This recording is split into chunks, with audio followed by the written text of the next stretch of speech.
Cuerpo y mente es una única unidad biológica para la TRD y se afectan mutuamente. Entonces, aquí lo que va a entrar es un modo de vida que incluya todo, ¿no? Que no incluya solo momentos de trabajo, de obligaciones y pues de estrés, ¿no? No nos conformamos con vidas con dolor o con sufrimiento, ¿no? Vamos a ir a esa vida plena que supone florecer, que supone encontrar ese potencial que está ahí.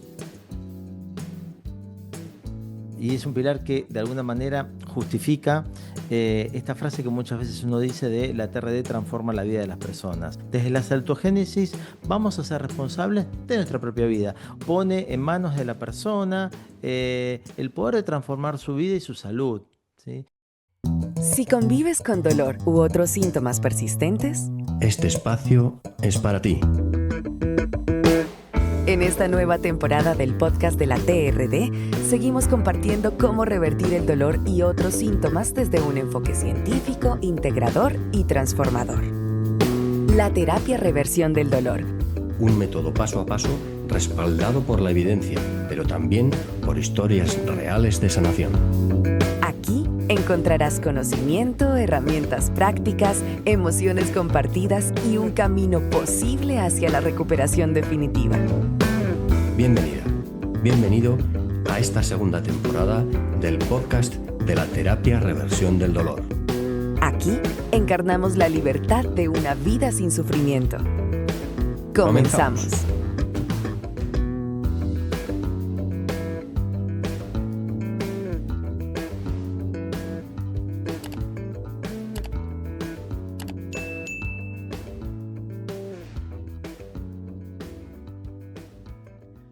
Hola, buenas, bienvenidos y bienvenidas. Estamos en un nuevo episodio del podcast de la TRD. Soy Emma Zapatero y hoy estoy con Marcelo Caputo. Vamos a presentar el pilar 5. Vamos a hablar de ese último pilar del abordaje TRD, del abordaje de la terapia reversión del dolor. Es un pilar al que llamamos un poco estilo de vida ABA. Ya nos vamos a contar por qué. Bueno, hola Marcelo, bienvenido. ¿Cómo estás? Hola Emma, ¿cómo estás? Bueno, un placer estar nuevamente aquí compartiendo contigo un nuevo episodio del podcast de la TRD y bueno, con un pilar muy particular, ¿no? Cerrando un poco en toda esta serie que hemos armado de ir pasando pilar por pilar tras lo que es el desarrollo de la TRD. Y uno dice que es un pilar muy particular porque es el último y muchas veces también puede llegar a ser el primero, ¿no? A veces sabemos que la TRD tiene un diseño muy flexible en la forma de abordaje y si bien por lo general la progresión que hacemos es ir del primer pilar al quinto, en algunas ocasiones ocuparnos del quinto pilar en primera medida es una forma estratégica de lograr un buen proceso de reversión, ¿no? Porque como ya vamos a ver, bueno, tiene que ver relación con el sistema nervioso y bueno, y ocuparnos de lo que sería como el contexto global de la persona. Y una cosa más, antes de ya entrar en juego con lo que tiene este pilar, es que siempre decimos que la TRD se ocupa del dolor, no del daño. Y tal vez en este pilar hay una pequeña excepción. No es que nos vayamos a ocupar del daño en tanto que reparemos físicamente nosotros, ¿sí? Como terapeutas, pero las estrategias que vamos a llevar adelante van a ayudar a que algunos procesos corporales, algunos procesos de tejidos, bueno, reviertan y tengan algún tipo de reparación. Así que es un pilar, el quinto, muy interesante y bueno, allá vamos. Eso es, Marcelo. Bueno, el estilo de vida ABA es un guiño, el nombre ABA es un guiño a dos cosillas. Por una parte es entender que lo que hacemos arriba influye abajo y viceversa, y por eso esas iniciales, ¿no? De arriba abajo, abajo arriba, y también un poco en homenaje a ese grupo ABA, ¿no? Que es un grupo divertido. ¿Por qué? Porque cuerpo y mente es una única unidad biológica para la TRD y se afectan mutuamente. Entonces, aquí lo que va a entrar es un modo de vida que incluya todo, ¿no? Que no incluya solo momentos de trabajo, de obligaciones y pues de estrés, ¿no? Analizar nuestra vida en conjunto y ver que también haya diversión, juego, risas, relax, viajar, conexión con amigos, naturaleza, o sea, que sea una vida también de disfrute, que no todo sea obligaciones, ¿no? Y bueno, y ahí es donde esto se dice así como muy alegremente, pero yo creo que si entendemos qué hay detrás, ¿no? Qué hay detrás de esta afirmación, ¿no? De incluir momentos de todo tipo, lo vamos a ver a través del sistema nervioso, ¿no? Si quieres, Marcelo, comentarnos un poco S- cómo funciona el equilibrio Sí, entre simpático y parasimpático. sí, claramente. Em, Siguiendo un poco con la línea de, tomando este episodio como un episodio de cierre de pilares, ¿no? Podemos pensar que esto que planteabas, Emma, ¿no? Del modo ABA, arriba, abajo, arriba, como tenemos esta implicancia de la mente sobre el cuerpo y el cuerpo sobre la mente, tomándolo todo, obviamente, siempre como una totalidad, ¿no?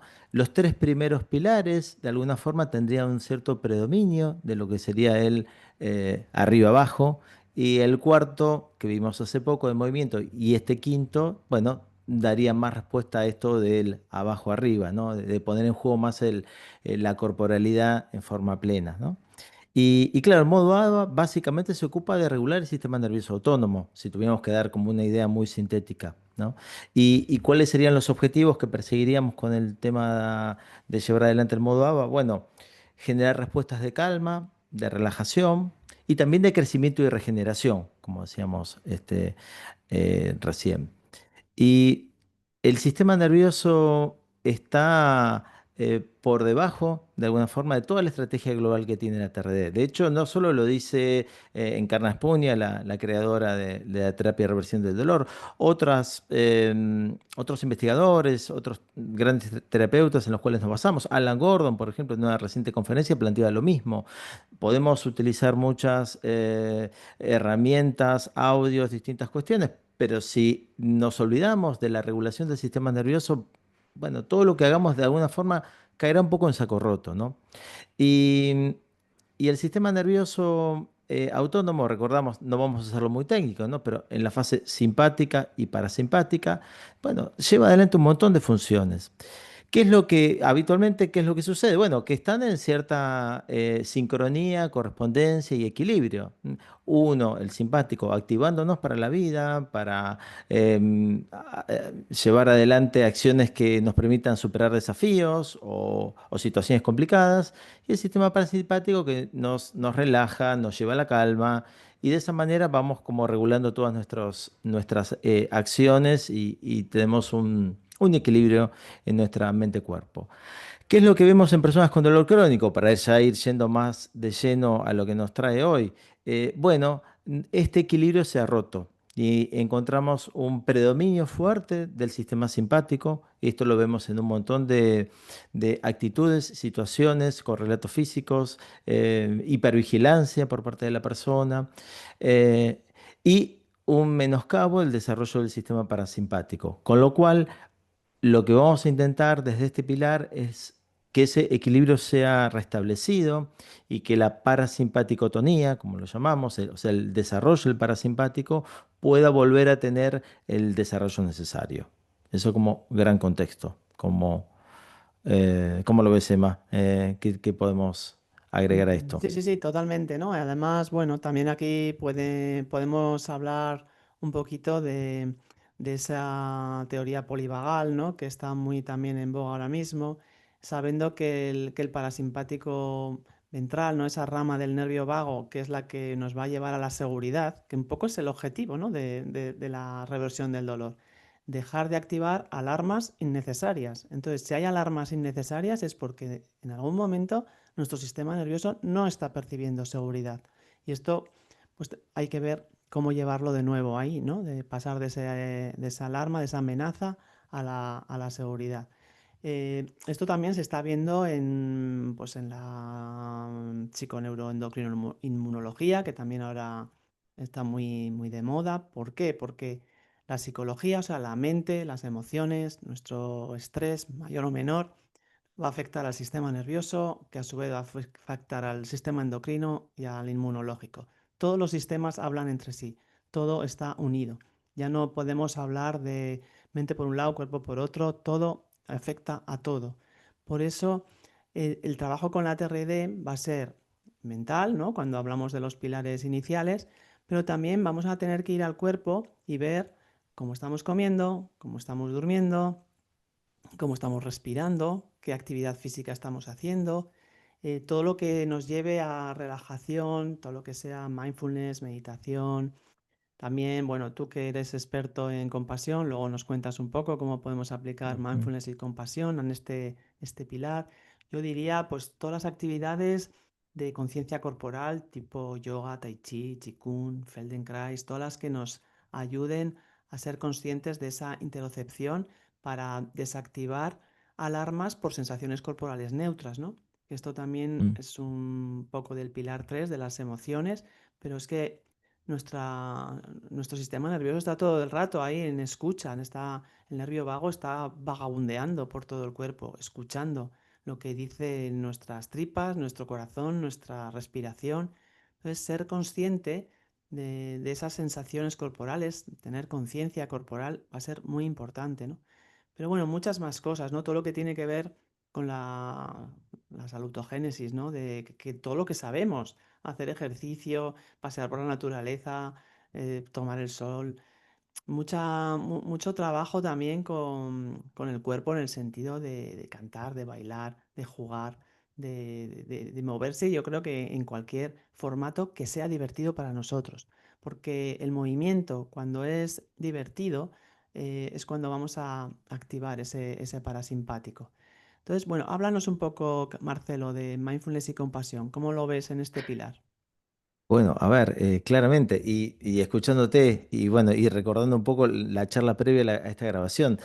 Este es un pilar, como podemos ver, inmenso, ¿no? Y es un pilar que de alguna manera justifica esta frase que muchas veces uno dice de la TRD transforma la vida de las personas. Y generalmente cuando uno dice esta frase, me doy cuenta que lo primero que piensa el que nos escucha es, sí, claro, porque una persona que tiene un dolor crónico, un síntoma persistente y lo deja de tener, bueno, claro, ¿cómo no va a tener su vida transformada? Pero en realidad va más allá esta frase, no tiene que ver solamente con eso, que ya es un cambio muy fuerte, obviamente, sino con que generalmente cuando una persona pasa por todo lo que es el proceso de la TRD, termina transformando muchas áreas de su vida, muchos ámbitos. Y varios aspectos que tal vez nunca se había percatado ni había pensado en que podía llegar a mejorar o a desarrollar o lo que fuera, en el mismo proceso de la TRD, en cualquier pilar, pero el pilar 5 tal vez de una manera especial, bueno, aparece en escena. Entonces, la persona no solo revirtió su dolor, sino también amplió su vínculo social. No solo revirtió su dolor, sino que también empezó a desarrollar aquel hobby o aquella actividad que tanto le gustaba. De alguna manera es lo que nos da un poco la integralidad, este pilar 5, ¿no? Y es un poco la invitación.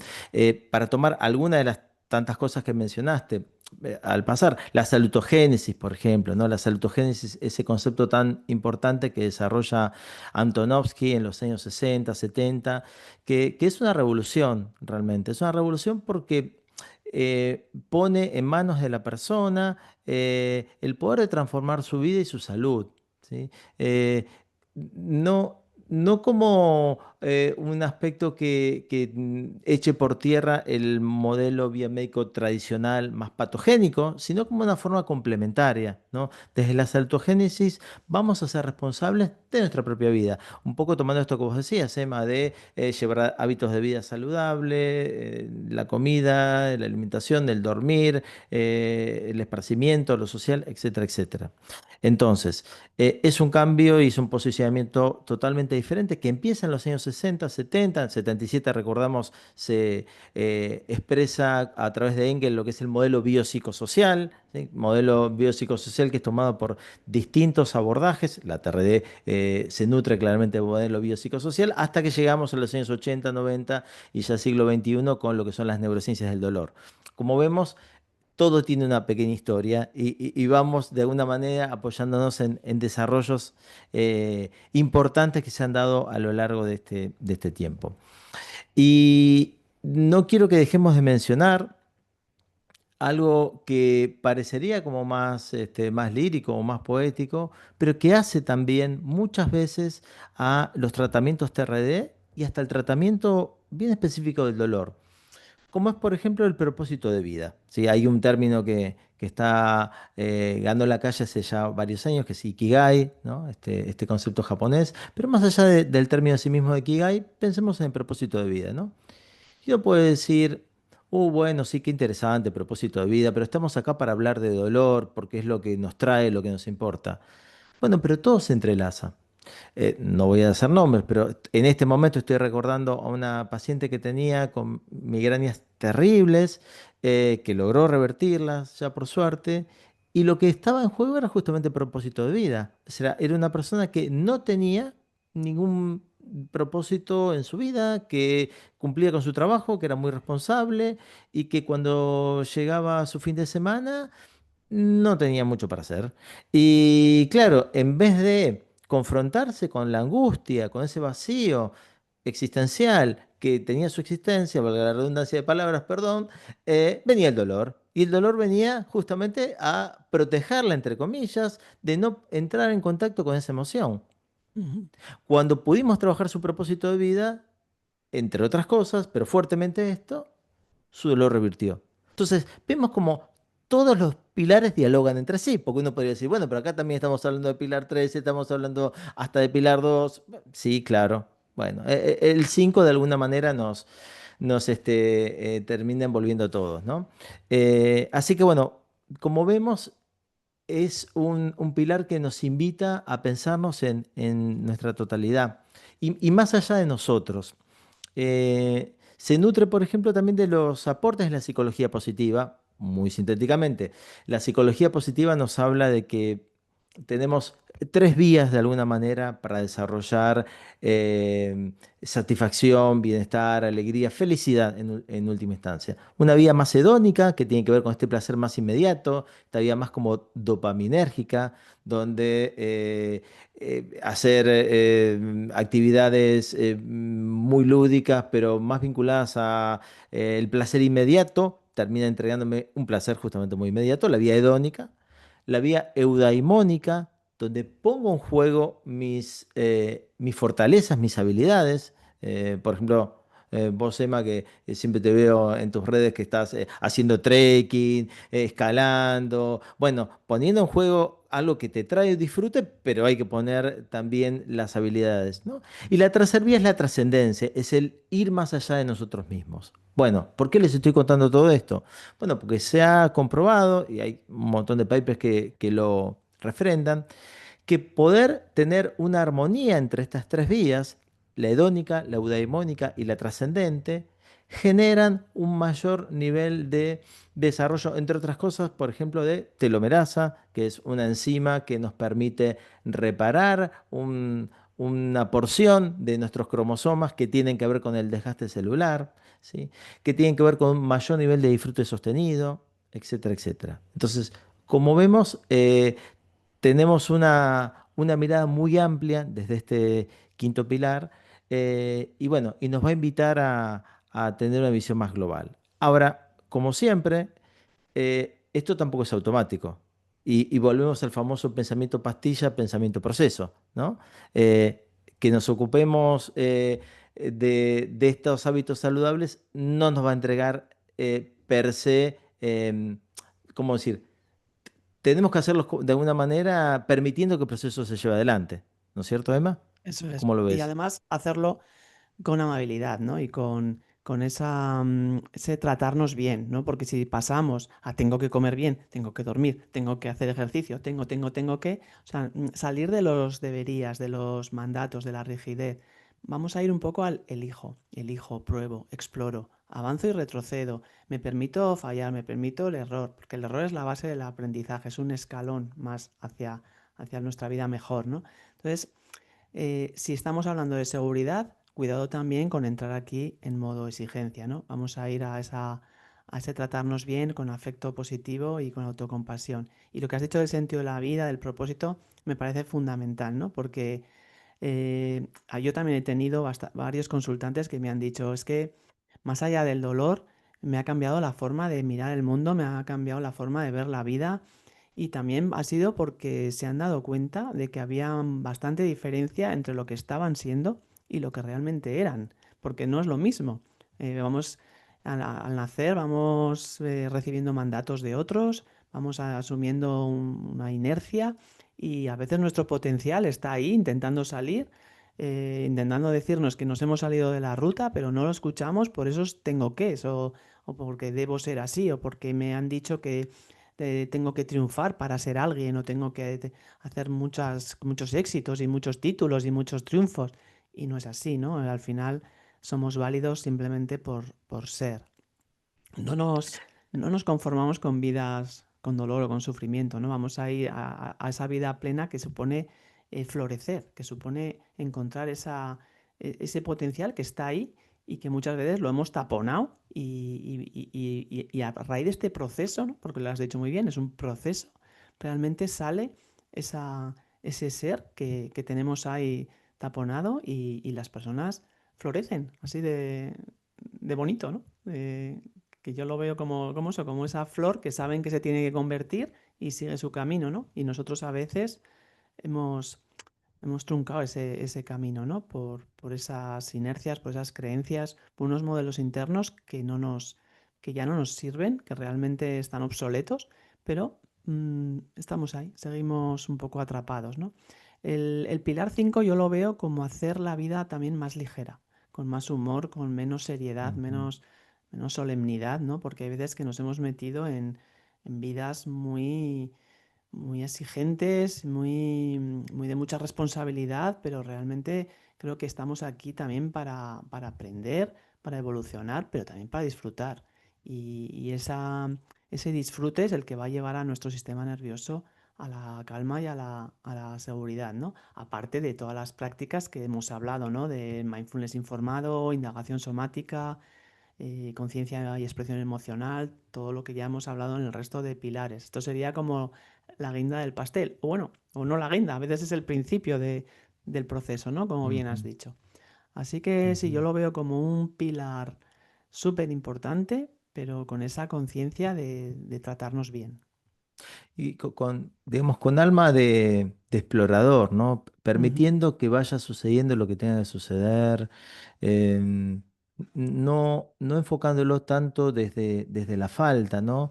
Em, Sino más bien desde la aceptación inicial. Hay una frase que seguro conoces, Emma, que me gusta mucho, siempre lo cito a Carl Roger, que dice, la aceptación tiene algo mágico, cuando me acepto como soy, entonces puedo cambiar, ¿sí? Sabemos que aceptación no es resignación, sino es bueno, validarnos inicialmente, entendernos como personas válidas que somos y desde ahí sí, obviamente podemos desarrollarnos, podemos cambiar, podemos explorar, podemos encontrar nuestro Ikigai, podemos ver qué es lo que nos hace resonar, pero, pero desde una aceptación inicial, desde una validación inicial, ¿no?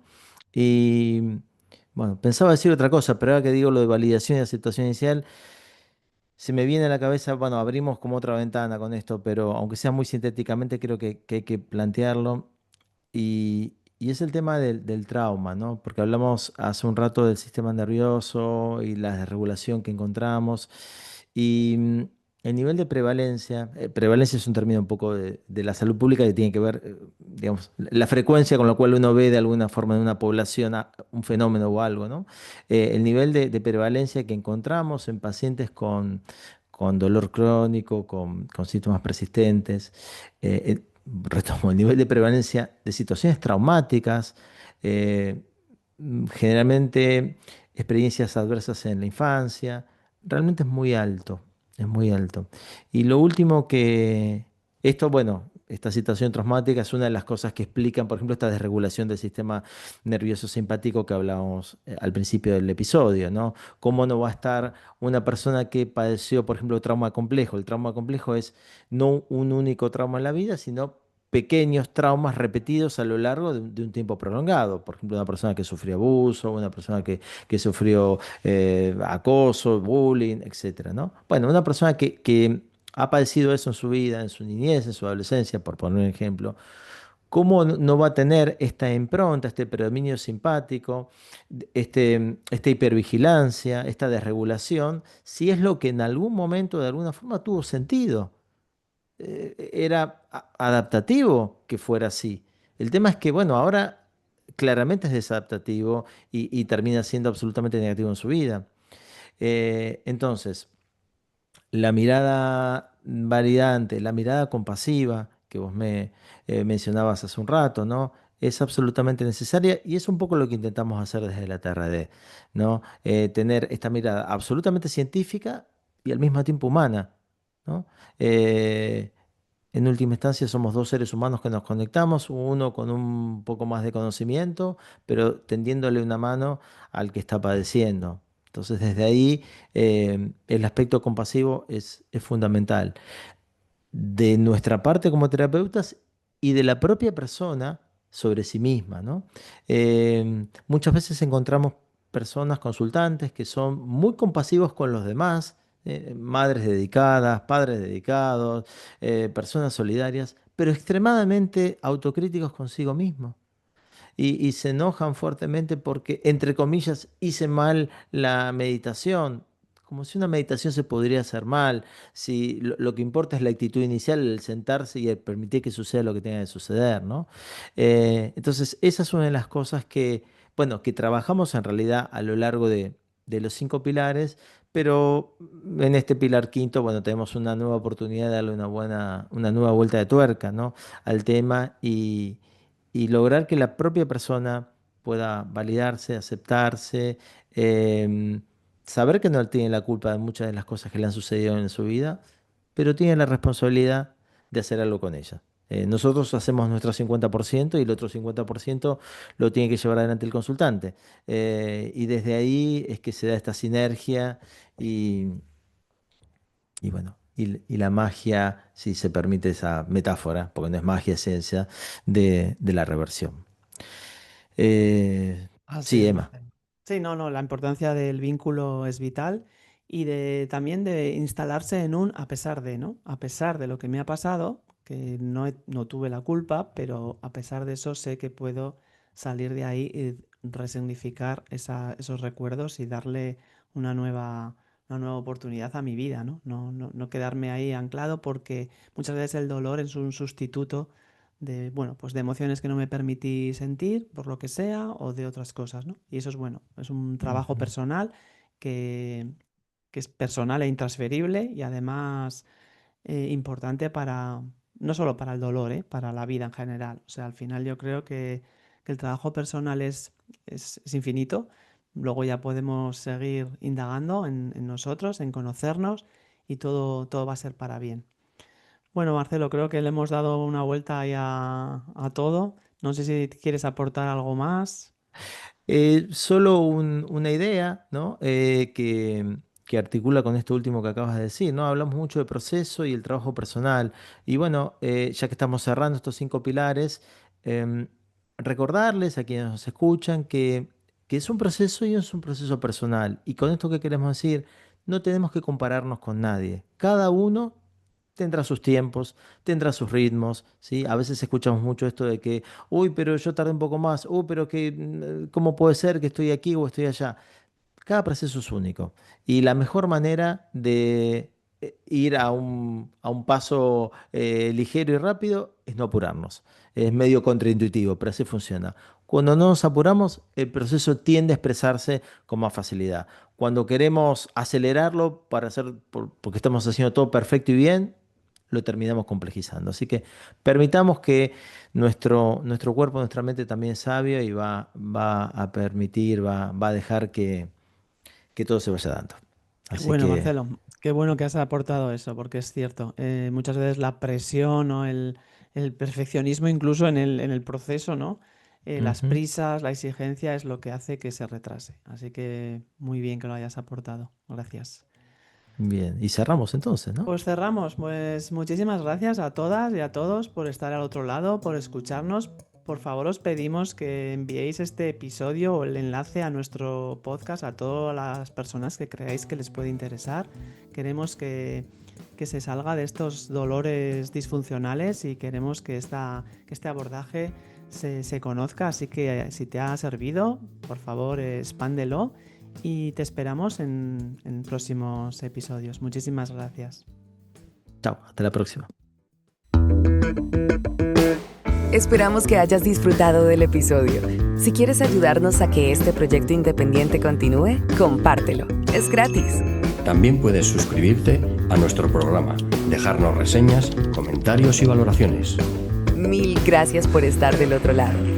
Y si quieres más información, consulta nuestra web, donde además encontrarás a los profesionales de la TRD para un acompañamiento personalizado.